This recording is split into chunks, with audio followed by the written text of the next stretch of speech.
Eclesiastes 2, versículo 18 até o versículo número 26. Meus irmãos, minhas irmãs, diz o seguinte a palavra do Senhor: Também aborreci todo o meu trabalho, com que me afadiguei debaixo do sol, visto que o seu ganho eu havia de deixar a quem viesse depois de mim. E quem pode dizer se será sábio ou estulto? Contudo, ele terá domínio sobre todo o ganho das minhas fadigas, e sabedoria debaixo do sol, também isto é vaidade. Então me empenhei, porque o coração se desesperasse de todo o trabalho com que me afadigara debaixo do sol. Porque há homem cujo trabalho é feito com sabedoria, ciência e destreza. Contudo, deixará o seu ganho como poção a quem por ele não se esforçou. Também isto é vaidade e grande mal. Pois que tem o homem de todo o seu trabalho e da fadiga do seu coração, em que ele anda trabalhando debaixo do sol? Porque todos os dias são dores, e o seu trabalho desgosto. Até de noite não descansa o seu coração, também isto é vaidade. Nada melhor para o homem do que comer, beber e fazer que a sua alma goze o bem do seu trabalho. No entanto, vi também que isto vem da mão de Deus. Pois, separado de Deus, quem pode comer ou quem pode alegrar-se? Porque Deus dá sabedoria, conhecimento e prazer ao homem que lhe agrada, mas ao pecador dá trabalho, para que ele ajunte e amontoe, a fim de dar àquele que agrada a Deus. Também isto é vaidade e correr atrás do vento. Até o versículo 26, que o Senhor nos abençoe e que Ele aplique a porção lida da Sua palavra em nossas mentes, em nossos corações. Amém. Meus irmãos, minhas irmãs, não sei se vocês já pensaram, não sei se vocês já analisaram, mas há coisas na vida que são contraditórias e boas ao mesmo tempo. Há coisas na vida que são contraditórias e boas ao mesmo tempo. E aí a gente pode citar vários exemplos, a gente pode citar vários casos. Eu pensei em um em especial nessa primeira parte da nossa palavra, que é o quê? O exemplo do agridoce. O exemplo do agridoce. Se você considerar, se você meditar bem, é meio sem sentido, mas quando você mistura o doce com o salgado, quando você mistura o doce com alguma coisa ácida, isso produz, se vocês já experimentaram, vocês vão perceber isso, receitas que são deliciosas, aprazíveis e são tão boas ao nosso paladar. Coisas distintas, coisas diferentes, coisas contraditórias, mas em si são boas, pelo menos particularmente falando, eu gosto muito. Nada melhor do que você fazer ali um molhinho de mostarda com mel, dá um sabor todo especial. Você fazer essa mistura de sabores. Cadê Duda Lima? Duda Lima? É ou não é? É ou não é? Ah, tá dando aula, né? Então é bom demais. Falar de comida é complicado. Mas veja, não só essa questão do agridoce que eu exemplifiquei, como uma comprovação desse fato, de coisas contraditórias e que ao mesmo tempo elas são boas, elas nos satisfazem. Se você pensar mais longe, se você pensar mais abrangente, um outro exemplo que a gente pode citar, também nessa palavra introdutória, é o exemplo do trabalho, dos nossos afazeres, das nossas obras, das nossas responsabilidades aqui nesse mundo. Irmãos, irmãs, por um lado, o nosso trabalho aqui nesse mundo, ele é árduo, e ninguém nega isso. O nosso trabalho aqui nesse mundo exige tempo, o nosso trabalho aqui nesse mundo exige esforço, o nosso trabalho aqui nesse mundo exige dedicação.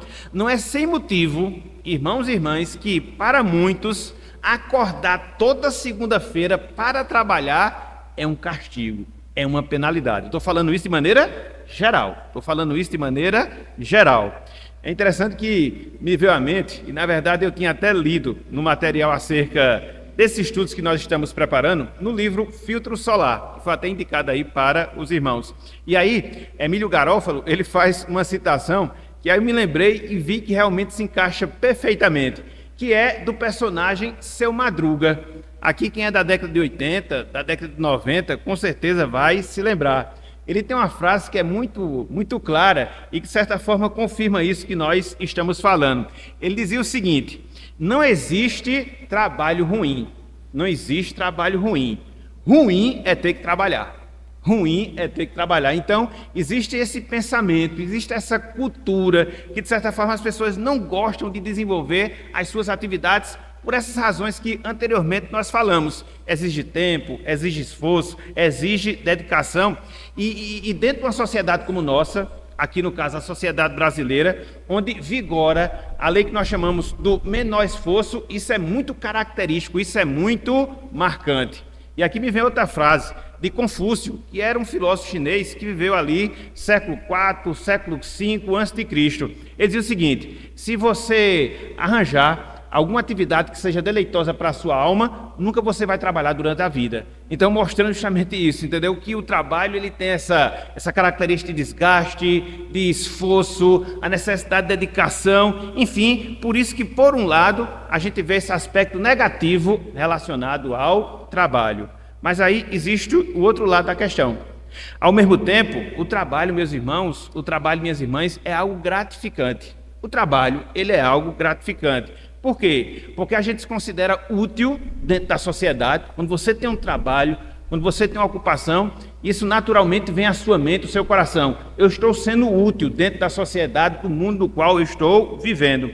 Mas não só isso. O trabalho ele é grato porque quando você vê a importância daquilo que você realiza, daquilo que você desenvolve, então você fica agradecido por isso. E mais ainda, o trabalho é gratificante porque é através dele que você sustenta a sua vida no cumprimento das suas obrigações. Então, estão vendo essas distinções que muitas vezes são admiráveis em relação à nossa vida? Então, o trabalho ele vai se encaixar nessa regra. Ele é árduo, por um lado, mas também, por outro lado, ele é gratificante.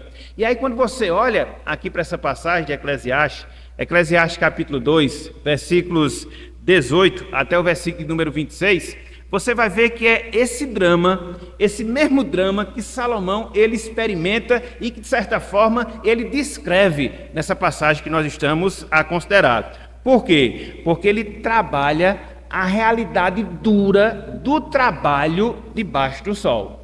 Salomão, ele trabalha a realidade dura do trabalho debaixo do sol. De um lado, Salomão ele vê o trabalho como algo penoso, como algo frustrante, e a gente vai ver isso ao longo do nosso estudo. E por outro lado, Salomão também entende que o trabalho, as nossas atividades, os nossos labores, eles proporcionam frutos que promovem prazer e alegria para as nossas vidas. Não é contraditório, meus irmãos? Não é contraditório, minhas irmãs? Então você enxerga tudo isso aqui na palavra de Salomão. Esse drama, ou seja, de um lado ele vê, o trabalho é duro debaixo do sol, mas por outro lado também ele fala, o trabalho proporciona prazer e alegria à nossa vida ao longo da nossa peregrinação aqui neste mundo. Então, nessa manhã de hoje, com a graça de Deus, com a graça do Senhor, eu queria que nós trabalhássemos o seguinte tema, o seguinte assunto: a dura bênção do trabalho. A dura bênção do trabalho. E o título ele foi contraditório de propósito, para que a gente possa assim ver essas contradições aqui, entre aspas, de Salomão. O duro, melhor dizendo, a dura bênção do trabalho. Então, o que é que a gente vai fazer na manhã de hoje? Com base aqui nesse texto, e olhando também outras passagens da palavra, a gente vai considerar três pontos. Em primeiro lugar, eu queria que nós víssemos a frustração promovida pelo nosso trabalho aqui nesse mundo. Em segundo lugar, eu queria que nós considerássemos a dor gerada pelo nosso trabalho aqui nesse mundo. E, por fim, eu queria que nós víssemos a visão cristã do trabalho, a visão acima do sol que nós devemos ter em relação ao trabalho.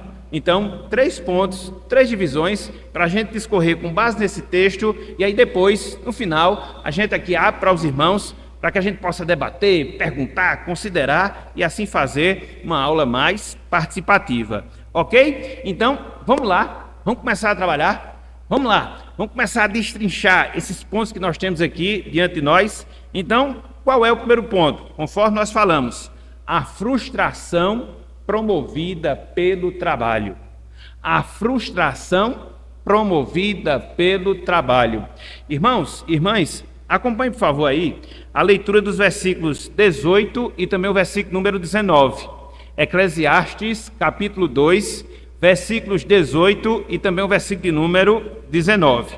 Olha só o que Salomão aqui nos ensina. E aqui a gente vai considerar esse item, a frustração promovida pelo trabalho. Ele diz: também aborreci todo o meu trabalho, com que me afadiguei debaixo do sol, visto que o seu ganho eu havia de deixar a quem viesse depois de mim. Versículo 19. E quem pode dizer se será sábio ou estulto? Contudo, ele terá domínio sobre todo o ganho das minhas fadigas e sabedoria debaixo do sol. Também isto é vaidade. O que é que a gente encontra aqui, meus irmãos? O que é que a gente percebe aqui, minhas irmãs, nesses dois versos que nós acabamos de ler? Versículo 19, versículo 18 e versículo de número 19.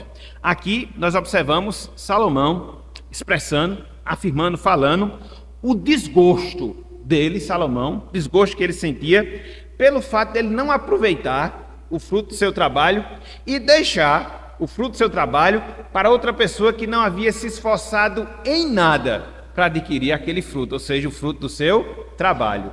Em resumo, esse é o drama de Salomão. Por isso ele fica aqui frustrado, por isso ele fica aqui desgostoso. Por quê? Ele tem essa consciência, ele não vai aproveitar em si o fruto, o ganho, o lucro do seu trabalho, vai deixar isso para uma outra pessoa e essa pessoa vai usufruir do trabalho de Salomão sem que esta pessoa tenha feito nada, absolutamente nada. Salomão raciocina sobre esse ponto, ele avalia essa situação e esse desgosto, essa frustração acabam sendo gerados no seu coração. É interessante, meus irmãos, é interessante, minhas irmãs, a gente vê essa profunda amargura que Salomão ele sente ao escrever essas palavras. Essa palavra que nós temos aí, aborreci, que Salomão usa logo no versículo 18, só para os irmãos terem uma ideia, só para as irmãs terem uma ligeira noção, literalmente falando, essa palavra aborreci aqui significa odiei. Se a gente pudesse aqui fazer uma tradução mais literal, a gente podia dizer justamente isso. Salomão falando, também odiei todo o meu trabalho. Então, Salomão chegou a essa conclusão. Na verdade, Salomão ele desenvolveu esse sentimento. Por quê? Ele viu que tudo aquilo que ele se esforçou, labutou, trabalhou, se empenhou para juntar, para poder acumular, seria repassado para outra pessoa e ela iria usufruir de tudo aquilo que Salomão tinha trabalhado sem que ela tivesse feito nada, absolutamente nada. Então, a situação de Salomão, por causa disso, ela fica dramática. Mas não só isso. Salomão, ele fala aqui, não só dessa frustração, pelo fato de trabalhar, não usufruir em si do fruto do seu trabalho, passar para outro, mas aí ele toca no outro assunto também, aqui nesse verso, que era justamente acerca da dúvida que existia. A dúvida que existia na sua mente, a dúvida que existia no seu coração, se aquela pessoa queria herdar todo o fruto do seu trabalho, ela seria uma pessoa sábia ou seria uma pessoa estulta, seria aproveitar corretamente ou incorretamente o fruto da sua riqueza. Então, pensar nessas duas coisas, vou trabalhar para outro que não trabalhou, vou ajuntar para outro que nem sei se vai ser sábio o suficiente para administrar aquilo que ele vai herdar sem que ele tenha feito nada. Então, esses dois sentimentos geraram todo esse desgosto, essa tristeza, esse aborrecimento ao coração de Salomão. E infelizmente, meus irmãos, minhas irmãs, no caso dele, no caso de Salomão, o pior aconteceu.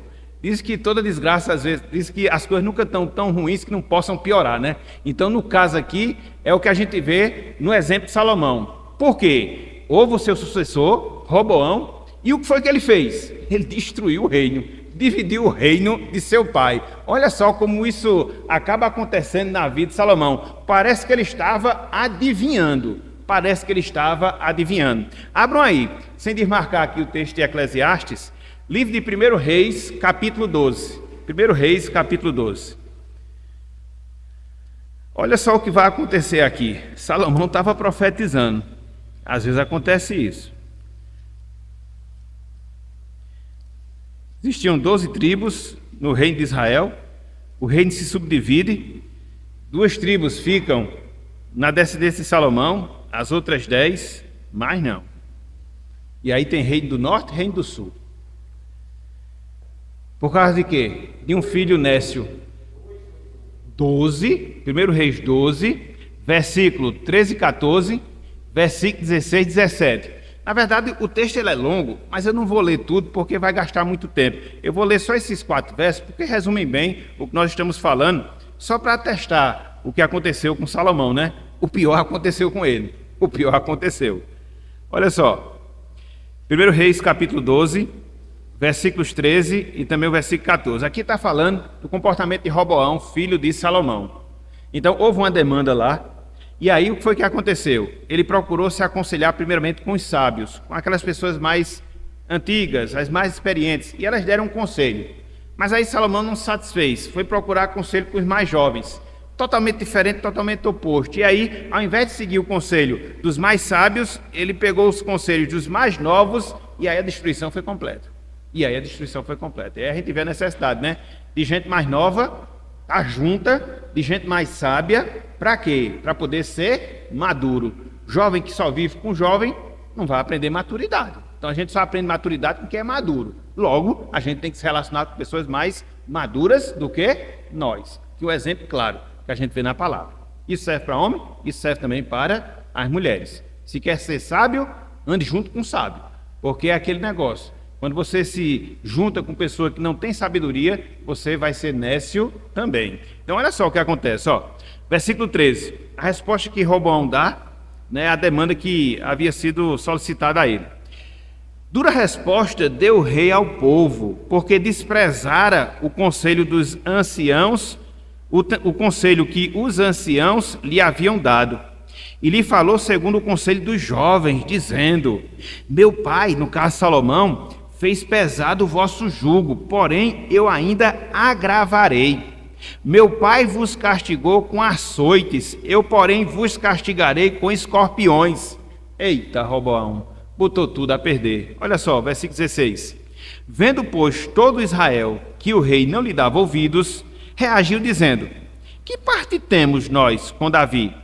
Não há para nós herança no filho de Jessé. As vossas tendas, ó Israel, cuida agora da tua casa, ó Davi. Então Israel se foi às suas tendas. Quanto aos filhos de Israel, porém, que habitavam na cidade de Judá, sobre eles reinou Roboão. Então, de 12 tribos, ficaram apenas 2.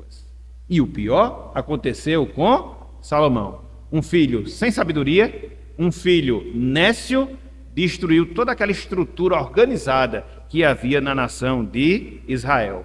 E aí a gente fica a pensar, a gente fica a se questionar, a gente fica a se indagar. O que é que a gente pode tirar aqui como um princípio? O que é que a gente pode tirar aqui como uma verdade aplicada à nossa vida?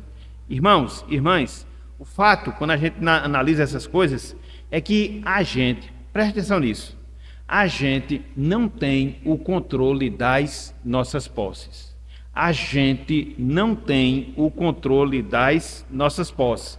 Alguém já disse, eu achei interessante essa frase: o tolo e a sua riqueza sempre se separam. O tolo e a sua riqueza sempre se separam. Às vezes, bastam 2, no máximo 3 gerações, para que tudo aquilo que foi adquirido com trabalho, com esforço, com esmero, com dedicação, com suor, com lágrimas, ser destruído pelos descendentes. Às vezes não demora muito não. Vem uma primeira geração, já perde um pouco, vem uma segunda, quando chega a terceira, não tem mais nada. Se acabou tudo, se destruiu tudo. A grande questão que a gente aprende, que é uma norma que a gente vê para a nossa vida, é que mais cedo ou mais tarde, outras pessoas virão e destruirão tudo aquilo que a gente adquiriu. Outras pessoas virão e destruirão tudo aquilo que a gente adquiriu. E isso independe de qualquer pessoa. Independe de qualquer pessoa. Se você teve dedicação ou não ao seu trabalho, a depender do ramo da sua atividade, esse é um princípio que fica marcado. Porque veja o que Salomão fala no versículo 21. Avança um pouco aí. Eclesiastes 1, 21. Olha só o que ele diz. Porque há homem, veja, cujo trabalho é feito com sabedoria, ciência, destreza. Contudo, deixará o seu ganho como poção a quem por ele não se esforçou. Também isto é vaidade, grande mal. Quem diz é a palavra, meus irmãos, não sou eu. Quem diz as Escrituras Sagradas, não sou eu. Ah, mas eu me empenhei. Ah, eu fui sábio. Ah, eu fui diligente. Mas muitas vezes seu filho não é. E aí quando ele herda aquilo que você deixou, o que é que ele faz? Destrói. Puxa pela mente, famílias que tinham um determinado negócio, e aí quando os pais morreram, foi o que aconteceu com o negócio? Evaporou, acabou, destruiu. Por quê? Falta de sabedoria dos filhos. Não é novidade. Por que não é novidade? Porque a gente já vê esse princípio sendo colocado aqui por Salomão. Então, a grande verdade é essa. Eu, você, nós, a gente não tem controle sobre as nossas posses. Mesmo que você tenha, durante a sua vida, mesmo que você tenha, durante a sua existência aqui na Terra, depois que você morrer, fique certo de uma coisa: se não for seu filho, vai ser seu neto. Se não for seu filho, se não for seu neto, vai ser seu bisneto. Mas sempre vai aparecer um abençoado e vai destruir tudo. Pegando aqui a expressão do seu beabá. Aparece um abençoado e destrói tudo, mas destrói mesmo. Ele não fez nada, ele não trabalhou nada, ele não se esforçou nada, mas ele vai ser o responsável por destruir tudo. E aí o tempo vai dizer, vai ser perdido todo o esforço, vai ser perdido todo o trabalho. E aí, o que é que fica de lição para nós? O que é que fica de lição para nós? Cuidado que a gente deve ter, meus irmãos, acerca do tipo de herança que a gente quer deixar. O cuidado que a gente deve ter acerca do tipo de herança que a gente quer deixar. Às vezes a gente escuta os pais, né? Não, eu tenho que trabalhar muito. Para quê? Para deixar algo para meus filhos.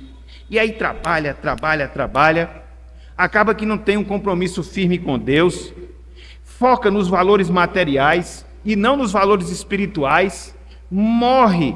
O filho vem sem sabedoria, o filho vem sem entendimento e destrói tudo. Por quê? Você focou apenas em herança material e deixou de lado a mais importante das heranças. E qual é, meus irmãos? Qual é, minhas irmãs? A mais importante herança que a gente deixa aos nossos sucessores. Qual é? Os valores espirituais, os ensinamentos espirituais, o testemunho da palavra, porque isso, quando aplicado pelo Espírito Santo, vai redundar em salvação para a vida eterna, nem que seja de uma pessoa só, nem que seja de um descendente só. Então é melhor, é muito melhor, é infinitamente melhor a gente focar nisso aqui. Não estou dizendo que seja errado você trabalhar para deixar alguma coisa para os seus filhos, você pode fazer. Agora, o que eu estou colocando aqui é em termos de prioridade, porque se prioriza muito essa questão material, de deixar uma boa herança, de deixar boas condições, e não se tem a mesma intenção em relação às coisas espirituais, de nada vale. Por quê? Uma pessoa rica, sem sabedoria, mais cedo ou mais tarde, ela vai destruir toda a riqueza que porventura você tenha deixado para ela. Veja na internet depois, essa semana eu estava colocando, né? Pessoas que perderam tudo. Eu fiquei pensando assim, milhões, bilhões, como é que a pessoa tem essa capacidade, hein?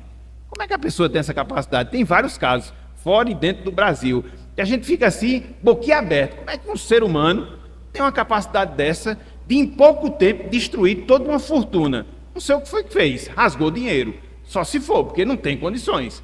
Mas acontece, meus irmãos. Acontece, minhas irmãs. Então, tenhamos cuidado.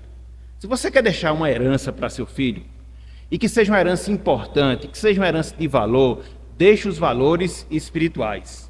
Deixe os valores da palavra. Deixe o bom testemunho de você ter sido um crente dedicado, zeloso, consagrado, fiel, a sua participação na igreja, o seu envolvimento na obra do Senhor, para que seus filhos vejam o seu exemplo, cheguem e digam: eu quero seguir o exemplo do meu pai, eu quero seguir o exemplo da minha mãe. Isso sim é herança que vai passar de geração em geração e vai refletir na eternidade. Olha só um exemplo que a gente tem na palavra. Abram aí, 2ª carta de Timóteo. Aqui para as vós, para as avós, mas serve também para todos nós, que somos pessoa. Olha só, o exemplo de Timóteo. Ó, coisa linda. Olha só o que a gente observa aqui, ó. Isso aqui é que é herança, viu? Isso aqui é que é herança. Eu quero deixar um carro para meu filho, uma casa, manda ele trabalhar e conseguir. Vai ensinar a palavra a ele, isso aqui é importante. Você começou sem nada, que ele comece sem nada e adquira, entendeu? E aí ele vai aprender a dar valor. Olha só, 2 Timóteo capítulo 1. Dizem que tudo aquilo que a gente dá de mão beijada não é valorizado, né? E é uma verdade. Quando você dá de mão beijada, a pessoa não trabalha nada, não quero nem saber, entendeu? Destrói. Não, vá trabalhar. Suor, para se esforçar. E aí você vai ver o valor do seu trabalho. Olha só, 2 Timóteo capítulo 1, versículos 3, 4 e 5. 3, 4 e 5. Olha só o que Paulo fala, ó. Dou graça a Deus, a quem desde os meus antepassados sirvo com consciência pura, porque sem cessar me lembro de ti nas minhas orações dia e noite. Paulo se dirigindo a Timóteo, seu filho na fé. Olha só o que Paulo vai falar. Veja, versículo 4. Lembrado das tuas lágrimas, estou ansioso por ver-te, para que eu transborde de alegria. Agora, versículo 5. Pela recordação que guarde tua fé sem fingimento, a mesma que, ou seja, a fé, primeiramente habitou em tua avó Lóide e em tua mãe Eunice, e estou certo de que também em ti.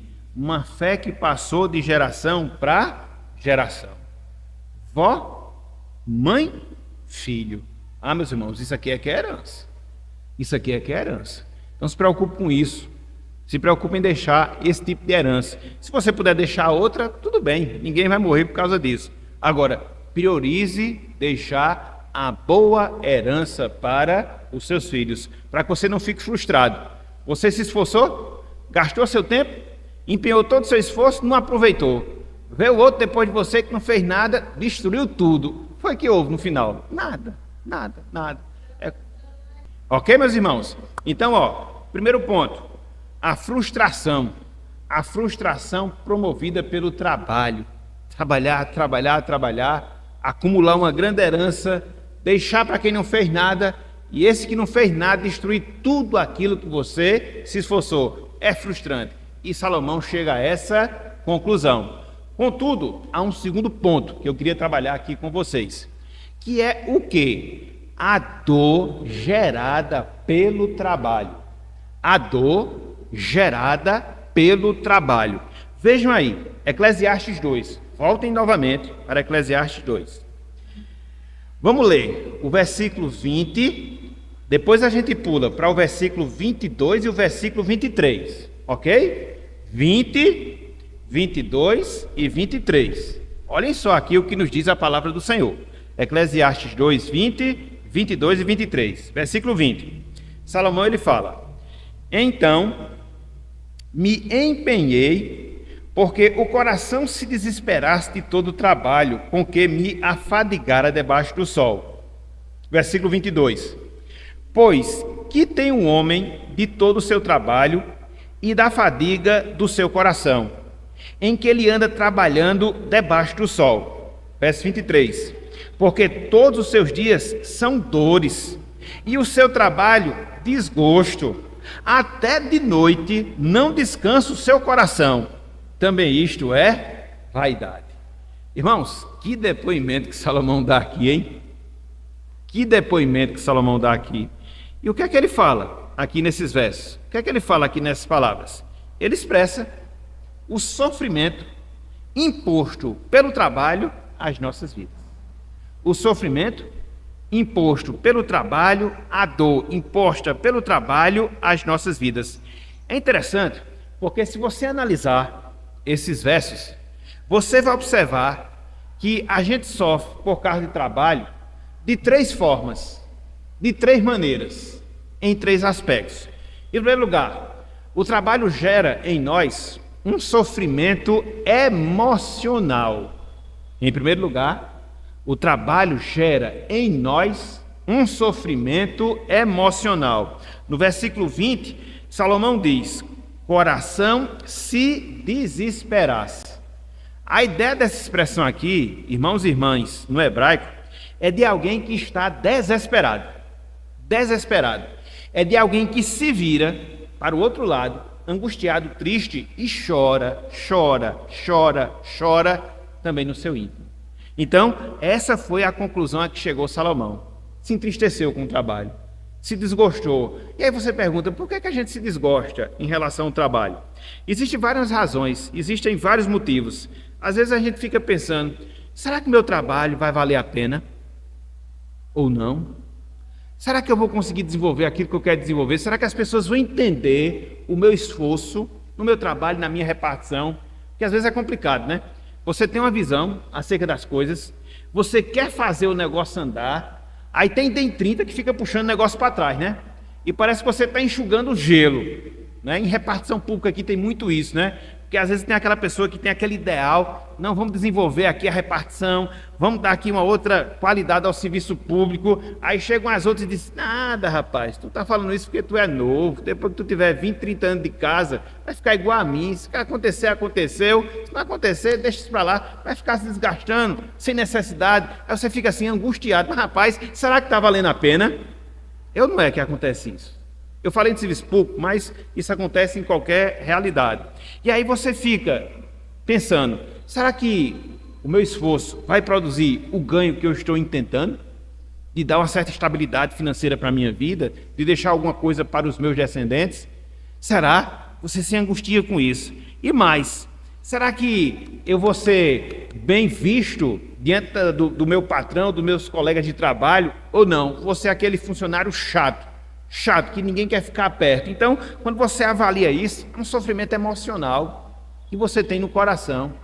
E aí, quando você é crente, se não bastar todas essas dores, tem mais aqueles que ficam lhe criticando por causa da sua fé. Não acontece isso? Você está ali, parece que é filho do cão mesmo, está ali no seu trabalho e os caras ficam ali, ó, só lhe criticando. E aí o crente? Mas rapaz, deixa eu trabalhar. Não acontece isso. Parece que é uma coisa, quanto mais você procura ver uma piedade, a vida de piedade, os outros ficam ali, ó, querendo atrapalhar. Então o que é isso? É um sofrimento emocional. Foi por isso que Salomão falou do seu coração se desesperar, chorar no íntimo. Essa foi a sua experiência. Então veja, o trabalho gera, né, um sofrimento emocional, o trabalho gera um sofrimento físico. Também no versículo 20, Salomão fala, trabalho com que me afadigara. Trabalhar cansa, meus irmãos. Trabalhar cansa, minhas irmãs. Foi como vocês pesquisaram ao longo da semana. Sem o pecado, a gente ia cansar da mesma forma. Tanto é que Deus havia reservado o dia de descanso, o Shabá. Agora, com o pecado, o cansaço e a problemática relacionada ao trabalho se intensificou, se multiplicou, e você sabe disso. A depender do tipo de atividade que você tem, na verdade, qualquer tipo de atividade, seja ela física, seja ela mental, você cansa. Tanto é que quando você chega ali na sexta-feira, quando você chega no sábado, e as donas de casa, por exemplo, que não tem sexta, não tem sábado, é de domingo a domingo, cansa ou não cansa? Cansa. Aquela casa todinha para varrer de novo, aquela louça todinha para lavar de novo, aquele menino para ajeitar, aquela roupa para botar na máquina, cansa. Então, o trabalho ele traz também sofrimentos físicos, sofrimentos emocionais, sofrimentos físicos, mas não só isso. É aquele negócio, o negócio não está tão ruim que não possa piorar. Também traz sofrimentos psicológicos. Olha só o que é dito no versículo 23. Salomão diz, ó, até de noite não descansa o seu coração. Até de noite não descansa o seu coração. É ou não é comum, irmãos e irmãs, as nossas obrigações nos tirarem o sono. Muitas vezes você está com aquela dificuldade de trabalho, você não consegue resolver, você vai para casa pensando nela. E às vezes o negócio é tão insistente que você vai dormir pensando nela. É o que Salomão ele fala aqui, entendeu? Você vai dormir pensando nela. Às vezes a gente não só leva trabalho para casa, às vezes a gente leva trabalho para a nossa cama, que você está ali e não descansa. Como é que eu vou resolver isso? Como é que eu vou resolver aquilo? E fica ali matutando, às vezes perde até o sono. Salomão já passava por isso. Salomão já passava por essa dificuldade. Então veja, é sofrimento emocional, veja, é sofrimento físico, veja, é sofrimento psicológico, é todo tipo de sofrimento. Então, qual é a verdade que a gente tira aqui? Trabalho, ele anda de mãos dadas com o cansaço. Trabalho anda de mãos dadas com o cansaço. Conforme nós vimos, isso é um resultado direto da queda, do pecado. E se acentuou por causa dele em relação às nossas vidas. A gente não pode fugir, irmãos e irmãs, a essa realidade. A gente cansa com horas de trabalho manual, a gente cansa com horas de trabalho mental, a gente se desgasta com essas coisas, dificuldades que muitas vezes a gente enfrenta no ambiente do trabalho. É aquele chefe, aquele patrão que fica exigindo.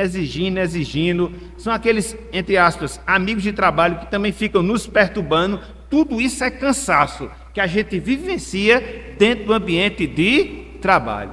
A gente não vai fugir disso. A gente não vai fugir a isso. E o que é que a gente faz diante disso? É uma realidade. A gente não pode mudar. O que é que a gente faz? Dentre várias coisas, a gente deve aproveitar, irmãos e irmãs, o dia de descanso que Deus nos dá. A gente deve aproveitar o dia de descanso que Deus nos dá. Existe uma proporção que a gente encontra desde a criação. Temos 7 dias a cada semana, 6 devem ser investidos no trabalho e 1 deve ser investido no descanso. Então aproveite esse dia, o domingo, o dia do Senhor, para descansar o seu corpo, descansar a sua mente, dar aquela relaxada, de ouvir a palavra do Senhor, ou melhor dizendo, para ouvir a palavra do Senhor, para estar em comunhão com os irmãos, para comparecer perante o templo do Senhor, para que a gente possa recarregar as nossas baterias, porque ninguém aguenta viver só trabalhando, ninguém aguenta viver só estudando. A gente tem as nossas obrigações escolares? Tem, mas a gente tem que parar. E Deus nos dá essa válvula de escape do domingo para isso, porque senão você vira mais tarde ou mais cedo ou mais tarde, você vira um zumbi, só trabalhando. Depois vai chegar uma estafa, depois vai chegar uma depressão e você vai gastar muito mais com remédio e tratamento. Então é melhor parar, é melhor descansar. E aí seguir esse ciclo normal. Que ciclo? Trabalhe 6 e descanse 1. Trabalhe 6 e descanse 1. Você vai ter uma melhor qualidade de vida. Quer ser no sentido físico, quer ser no sentido psicológico, quer ser no sentido emocional e principalmente no sentido beleza. Os irmãos aprenderam. Beleza, em todos os sentidos. Em todos os sentidos. Ok? Então, em segundo lugar, a dor gerada pelo trabalho. Já tocou, mas a gente vai ter que avançar. Então, em terceiro lugar, a visão cristã do trabalho. A visão cristã do trabalho. Como é que você devemos enxergar o trabalho? Para que a gente não seja frustrado, como Salomão relatou a sua frustração. Qual é a visão do trabalho? Não debaixo do sol, mas acima do sol. Vamos ver agora. Olhem aí, versículos 24, versículo 25 e a primeira parte do versículo 26. Olhem só. Eclesiastes 2, 24, 25, a primeira parte do versículo 6. Diz o seguinte: nada há melhor para o homem do que comer, beber e fazer com que, ou melhor dizendo, e fazer que a sua alma goze o bem do seu trabalho. No entanto, vi que isto vem da mão de Deus. Pois, separado deste Deus, quem pode comer ou quem pode alegrar-se? Porque Deus dá sabedoria, conhecimento e prazer ao homem que lhe agrada. Só uma correção, né? O versículo 25 não é uma pergunta, não. pois separado deste, quem pode comer ou quem pode alegrar-se? Então, o que é que a gente vê aqui nesses versos? Versículo 24, 25, a primeira parte do versículo 26. Salomão, ele muda o quadro que ele estava pintando. E se antes os tons eram tons escuros, agora o quadro que ele pinta do trabalho assume tonalidade mais colorida. Tonalidade mais colorida. Por quê? Antes ele havia transmitido uma visão pessimista do trabalho, frustrante o trabalho. O trabalho me dá dor, o trabalho não vai ser aproveitado por mim e sim por outro, que vai destruir tudo aquilo que eu conquistei. E aí o que é que Salomão faz? Ele traz agora a visão acima do sol sobre o trabalho. A visão de Deus acerca do trabalho. O entendimento que nós, enquanto servos de Deus, devemos ter em relação aos nossos afazeres aqui neste mundo. Então, Salomão, ele chega pelo menos a duas conclusões. A duas conclusões. Então, quais são as duas conclusões, os dois entendimentos aos quais chegam aqui Salomão em relação ao trabalho? Em primeiro lugar, Salomão vê que o trabalho é um dos meios para que nós possamos alentar a nossa alma. Salomão vê que o trabalho é um dos meios para nós alentarmos a nossa alma. Olha só o que ele fala no versículo 24. Nada melhor para o homem do que comer, beber e fazer que a sua alma goze o bem do seu trabalho. Irmãos, irmãs, trabalho não é um fim em si mesmo, mas o trabalho é uma das formas, veja, o trabalho é uma das formas mediante a qual alegramos o nosso coração. Por quê? O nosso trabalho produz ganho, o nosso trabalho produz lucro, o nosso trabalho produz um certo saldo. Daí onde vem a questão do salário, né? Você trabalha por causa dele. E aí, esse ganho que a gente adquire através do trabalho, dentre várias coisas, deve servir para quê? Para que a gente possa se alegrar, para que a gente possa se regozijar no fruto dele, ou seja, no fruto do nosso trabalho. Então a gente precisa, a gente carece, a gente necessita sim aproveitar o fruto do nosso trabalho, descansando, tirando férias, nos recreando, porque é o fruto do nosso trabalho. Para quê? Para que a gente possa alegrar o nosso coração e com isso nós possamos considerar a bondade de Deus em relação às nossas vidas. Irmãos, irmãs, o que tem de gente que trabalha, acumula, não compra uma cocada para comer. Ah, desgraçado. Meu irmão, minha irmã, você trabalhou, aproveite, entendeu? Aproveite aquele refrigerante não, aquele suco. Porque agora eu tô caindo em tentação nesse negócio de refrigerante, o negócio está meio complicado. Aí o negócio tá difícil. Então, aproveite. Você não trabalhou? Não foi um trabalho lícito? Você não derramou suor? Destina um pouquinho do salário que você adquire para você recrear, se alegrar com a sua família, entendeu? Se alegrar com seus familiares e com isso se lembrar que Deus é bondoso e que provê os meios para que você possa não só sustentar, mas também que você possa se recrear. Senão, você vira um escravo do trabalho e do dinheiro.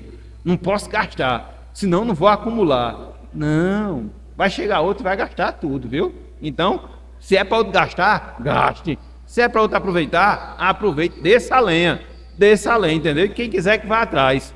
Então, é essa a visão de Salomão. Eu acho fantástico esse livro de Eclesiastes.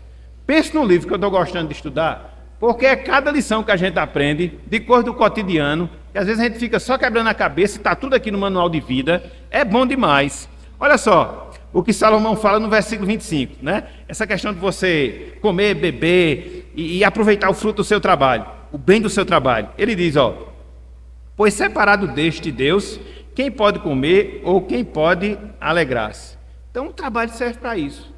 Ele gera um fruto, você aproveita esse fruto e com isso você agradece e celebra a Deus pela provisão na sua vida, através do trabalho. Em última instância, o trabalho vai fazer o quê? Vai fazer com que você volte seu pensamento para quem? Para Deus. Olha só, que visão diferente em relação ao trabalho. Você não vai trabalhar por trabalhar. Você não vai trabalhar apenas para acumular, por acumular riquezas materiais, mas para usufruir delas e no final delas você agradecer e louvar o nome do Senhor. Essa é que é a visão certa do trabalho. Essa é que é a visão certa do trabalho. Então, a primeira conclusão a que Salomão chegou foi esta: o trabalho é um dos meios para o alento da nossa alma, por causa do fruto que ele produz. Em segundo lugar, o trabalho, ele é uma vocação de Deus. O trabalho, ele é uma vocação de Deus. Olha só o que a gente tem no início do versículo 26. O início do versículo 26 diz o seguinte, ó: porque Deus dá, veja, sabedoria, conhecimento e prazer ao homem que lhe agrada. Meus irmãos, minhas irmãs, Deus, ele nos capacita para podermos cumprir a nossa missão secular. Nos dá entendimento, nos dá sabedoria, para que a gente possa se desenvolver nas mais variadas áreas que a gente tem aqui nesse mundo. Um sendo um engenheiro, outro sendo um mecânico, outro sendo um vendedor, outro sendo um empresário. Enfim, as funções, elas são múltiplas. Então, o que é que acontece? Deus nos capacita, nos vocaciona para isso, para o nosso trabalho. É Ele que nos capacita, é Ele que nos fortalece, é Ele que nos dá as condições necessárias para que a gente possa desempenhar as nossas funções. Essa é uma ordem que nós temos lá do Éden. Por quê? Deus pôs o homem no jardim do Éden para quê? Cultivar e guardar. Deus nos coloca nesse mundo para que a gente possa empreender, para que a gente possa desenvolver as nossas atividades, para que a gente possa estimular as nossas capacidades e assim toda a sociedade ela possa evoluir. Então, se quiser falar que isso é capitalismo, vai ser, mas é assim, entendeu? Nada cai do céu, nada acontece de graça, não existe almoço grátis, alguém tem que fazer alguma coisa. Então, nessa condição, Deus dá o trabalho como vocação. Vocação, e cada um de nós temos a nossa vocação. Cada um de nós temos uma habilidade específica que Deus nos dotou, para que a gente possa trabalhar e através disso nos desenvolver em termos de vida aqui na nossa existência terrena. Cada um de nós, meus irmãos, cada um. Você vai ser alguma coisa, não se preocupe. Se você já não descobriu a sua vocação, você vai ser alguma coisa, não se preocupe. Então veja, dentro dessa realidade, a visão que a gente tem acerca do trabalho, essa visão acima do sol, ela assume um significado sublime, ela assume um significado especial, porque o que é que o homem comum, ele vê no trabalho? Ele vê o trabalho de maneira dolorosa, tem que trabalhar, tem que trabalhar, tem que trabalhar. O que é que o homem comum vê no trabalho? Uma forma de eu arrecadar dinheiro e assim poder me sobressair em relação às pessoas. E o crente, como é que ele vê o trabalho? Como uma forma de glorificar a Deus. E o crente, como é que ele vê o trabalho? Ele vê o trabalho como uma forma de Deus dar as condições para que ele possa sustentar e no final ele possa estar agradecendo a Deus. Percebem que é uma perspectiva completamente diferente? A visão secular mundana e a visão cristã, a mesma coisa, o trabalho. Mas o entendimento é completamente diferente. Um vê o trabalho como negativo, um vê o trabalho como algo ruim, um vê o trabalho apenas para acumular dinheiro, outro não. Vê como um meio de glorificar a Deus. Outro não, vê como um meio de bendizer pelas bênçãos de Deus. Então, é uma visão completamente diferente. Será que vai dar tempo? Deixa eu ver aqui a hora. Vamos ler bem rapidinho, mas tem que ser rapidinho mesmo. Abram aí, por favor, Colossenses capítulo 3. Os meninos não chegaram ainda? A gente aproveita esse tempo.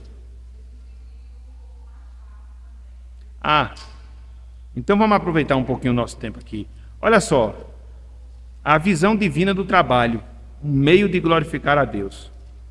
Eu até já falei isso para vocês em oportunidades anteriores. A reforma protestante, ela foi muito elucidativa nesse sentido. Por quê?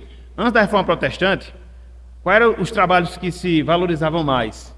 Os trabalhos dos clérigos, dos padres, que é um trabalho excelente. E os outros, não vale nada. Entendeu? A reforma protestante disse, não, tudo é igual. A diferença é a aplicação do trabalho. Então eu posso ser uma pessoa ali que tem um trabalho braçal, eu estou glorificando a Deus. Da mesma forma que uma pessoa que foi chamada para o ministério, ao trabalhar, também ela glorifica a Deus. O fim é o mesmo. Então não existe diferenciação de trabalho. Isso é muito importante. Isso é muito importante. Sobretudo nos nossos dias. Sobretudo nos nossos dias. Olha só o que Paulo fala aos Colossenses. Capítulo 3, versículos 22 até o versículo número 24. Olha só. Servos, Obedecei em tudo ao vosso Senhor, segundo a carne, não servindo apenas sob vigilância, visando tão somente agradar a homens, mas com singeleza de coração, temendo ao Senhor. Faça seu trabalho aqui como se fosse um culto a Deus. Faça seu trabalho aqui temendo ao Senhor. Na minha repartição? Sim. No meu negócio? Sim. Todo canto, faça temendo ao Senhor. Não para agradar o chefe, mas para agradar o nosso chefe espiritual. Isso sim, isso sim. Versículo 23. Tudo quanto fizerdes, fazei-o de todo o coração. Como quem? Como para o Senhor e não para homens, cientes de que recebereis do Senhor a recompensa da herança. Finaliza Paulo. A Cristo o Senhor é que estáis servindo. Eu tenho um patrão na terra, devo no Senhor submissão a ele, mas meu patrão superior é quem? É Deus. É por causa dele que eu me levanto toda segunda-feira para trabalhar, porque ele me vocacionou para isso, ele me capacitou para isso, e é através desse trabalho que ele sustenta a minha vida. Então a minha visão muda, meus irmãos. Eu não vou dar satisfação a uma pessoa por dar, eu vou porque eu vou estar agradando ao meu Deus, e lá estarei dando meu testemunho, vivendo como um cristão, glorificando ao Senhor. Essa é a visão que nós devemos ter em relação ao nosso trabalho. Então, como aplicação para nós, a gente deve entender e fazer com que o nosso trabalho ele se volte para Deus, para a sua glória, para a sua honra, porque isso muda completamente a nossa visão. O nosso trabalho ele deve focar na glória de Deus. O nosso trabalho ele deve focar no Senhor, em nós estarmos agradando a Ele, porque quando isso acontece, irmãos e irmãs, alguns benefícios são gerados nas nossas vidas. Primeiro benefício, a gente não valoriza um trabalho em detrimento de outro. Hoje acontece muito isso, né? Não, eu vou ser médico, não, eu vou ser advogado, não, eu vou ser engenheiro. Nada contra se você tem esse desejo, mas você pode glorificar a Deus com qualquer função.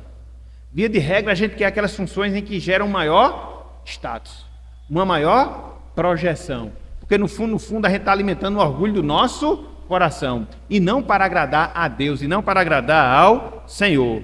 Essa visão é importante. Para quê? Para que a gente não seja idólatra quanto aos recursos materiais que a gente adquire através do trabalho. E acumular riqueza, olha aí, o meu trabalho me gera esse dinheiro, me gera esse bem material, para que a gente possa se sobressair em relação aos outros. Não! E mais, quando a gente tem essa visão do trabalho, isso abre espaço para que a gente possa, juntamente com os nossos, glorificar a Deus, agradecer a Deus pelos benefícios que Deus nos dá através do trabalho. Então veja, a visão divina, a visão cristã, a visão acima do sol acerca do trabalho. Fechando aqui a nossa aula, fechando aqui a nossa lição. O trabalho, meus irmãos, o trabalho, minhas irmãs, é um mandato de Deus que ecoa desde a criação. Juntamente com o casamento, juntamente com o dia de descanso, o trabalho ele está intimamente ligado, relacionado à vida humana.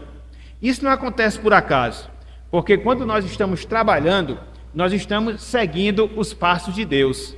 Lá no Evangelho de João, capítulo 5, versículo 17, o Senhor Jesus Cristo ele falou: meu Pai trabalha até agora e eu trabalho também. Deus é o Deus trabalhador. E através do seu trabalho ele sustenta toda a ordem criada. Através do seu trabalho ele promove a nossa salvação. Através do seu trabalho ele está intervindo continuamente em nossas vidas. Então nós trabalhamos porque o nosso Deus trabalha. Visão do trabalho. Estamos seguindo os seus passos. Estamos seguindo o seu padrão. Mas não só isso. Nós trabalhamos porque nós estamos seguindo nas pisadas daquele que trabalhou por nós na cruz. E aqui eu me lembro lá de Isaías 53, versículo 11, quando o profeta diz: ele verá o fruto do penoso trabalho da sua alma e ficará. Cristo trabalhou por nós na cruz do Calvário. Por isso nós trabalhamos. Veja que a visão é outra do que seja o trabalho. Então que nós encaremos dentro dessa perspectiva, que nós encaremos dentro dessa visão, para que a gente possa ter uma cosmovisão bíblica cristã e que a nossa visão afeta o nosso comportamento e a gente possa cumprir a nossa função de de sal da terra, de luz do mundo, dentro de um contexto tão complexo, quando se fala de trabalho, quando se fala de bens materiais, quando se fala de carreira profissional, que a gente possa vivenciar os valores do reino para a glória de Deus e manifestação do seu reino aqui neste mundo. Então que Deus nos abençoe e que Ele aplique a sua santa palavra em nossos corações. Amém.